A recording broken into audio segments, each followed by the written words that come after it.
அவன் மட்டும் தான் ஜவாரி இல்லாம சும்மா இருக்கும் போல தெரியும். அழகா போறோம் எல்லாரும் ஆடிட்டு தான் இருக்கான்.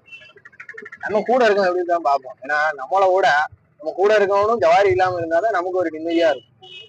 என்ன மனுஷன்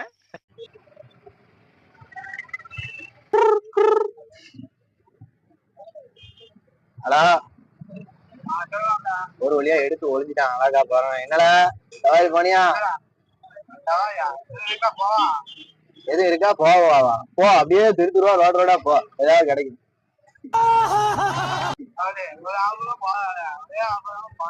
இங்க பாரு, இந்த எல்லாத்தையும் சொல்ற கதையை என்கிட்ட சொல்லாத. நீ யாருன்னு எனக்கு தெரியும், நான் யாருன்னு உனக்கு தெரியும். சரிதா? அப்புறம் உனக்கு உண்மையா சொல்லணும்னா அப்ப எப்படி சொல்ற? துவா செஞ்சிடும் பாய்.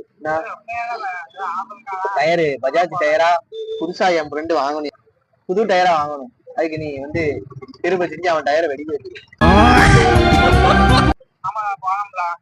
எப்படி உண்மையா யாரா கேள்விப்பட்டீங்களா? சொல்லு, எங்க போன? சரி, எப்படியோ நல்லா இருந்திருப்பாங்கப்பா.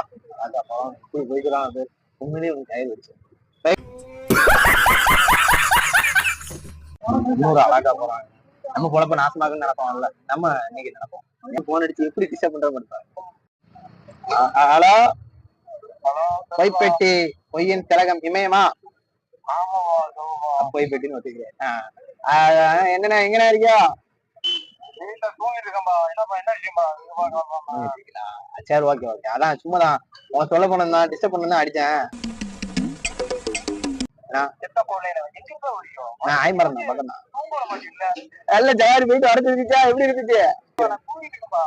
சரி, ஆமாப்பா தெரிஞ்ச டிஸ்டர்ப் பண்ணிட்டேன். சாரி பார்த்து இதான் வேலையா? வேற என்ன வரட்டும். பைத்தியக்காரப்ப நமக்கு மட்டும் பிரச்சனைனாதான் கஷ்டமா இருக்கு. நம்மள சேர்ந்தவங்களுக்கும் நம்ம கூட இருக்கவங்களுக்கும் பிரச்சனை நினைக்கும் போது ஒரு சந்தோஷம் வருது பாருங்க. வேற லெவல்ல இருக்கு. அது போல நமக்கு வாழ்த்துக்கள் நண்பா. அஸ்ஸலாமு அலைக்கும்.